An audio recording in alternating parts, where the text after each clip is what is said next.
जबलपुर के मानस भवन में कृषि को लेकर कार्यक्रम आयोजित किया गया, जिसमें कृषि के प्रोत्साहन के लिए लगभग सभी पंचवर्षीय योजनाओं में इसे प्राथमिकता प्रदान करते हुए विभिन्न कार्यक्रम शुरू किए गए हैं। पिछले कुछ वर्षों में कृषि क्षेत्र में नवीन अनुसंधानों से ऐसे नए परिवर्तन हुए हैं, जिससे पुरानी कृषि पद्धतियां आज के परिप्रेक्ष्य में बिल्कुल पुरानी पड़ गई है। विभिन्न फलों, सब्जियों, अन्नों की उन्नत किस्मों से उत्पादन में असातीय वृद्धि हुई है। नई तकनीकों तथा कीटनाशी, खरपतवारनाशी का अनुसंधान हुआ है, जिनके प्रयोग से किसानों की आर्थिक स्थिति में सुधार हुआ है। कृषि क्षेत्र में विश्व स्तर पर आज भारत का नाम चमका है। कृषि से संबंधित और अन्य जानकारी के साथ क्या कुछ कहा लोक निर्माण मंत्री राकेश सिंह ने, देखिए एक रिपोर्ट। देखिए, भारत में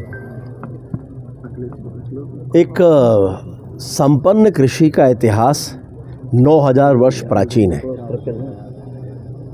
और ऋषि पाराशर ने कृषि पाराशर पुस्तक में, ग्रंथ में बहुत विस्तार से भारत के कृषि इतिहास का उल्लेख किया है। और हमारा विज्ञान इतना उन्नत था कि ऋतु चक्र के आधार पर ही ये तय कर लिया करते थे कि फसल कब और किस तरह से लगाना है।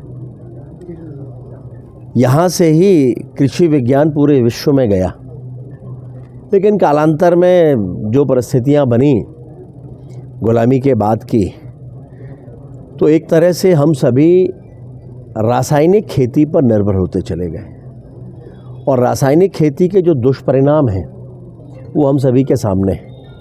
पंजाब में हमने देखा कि हरित क्रांति के बाद जिस तरह से वहाँ रसायन का उपयोग शुरू हुआ खेती में, उससे बहुत तेज़ी से बीमारियां भी बढ़ीं।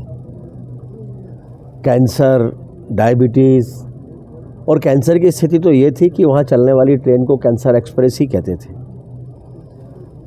अब धीरे धीरे पूरे देश में उसका उपयोग बढ़ता गया और हमारा एक क्षेत्र भी बछूता नहीं है।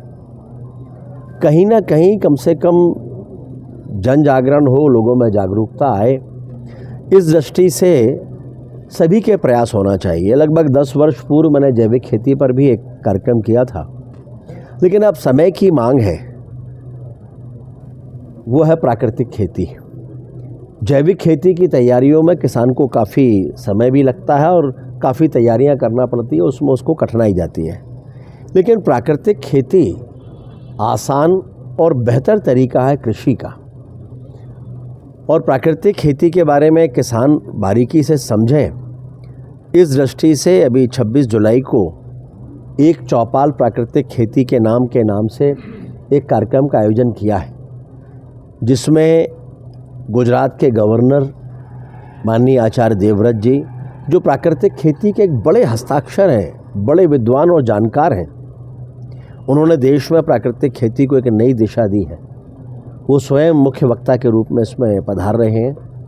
मध्य प्रदेश के लोकप्रिय मुख्यमंत्री माननीय डॉक्टर मोहन यादव जी, जो लगातार देश के प्रधानमंत्री माननीय मोदी जी, जिनका आग्रह बार बार प्राकृतिक खेती के लिए है,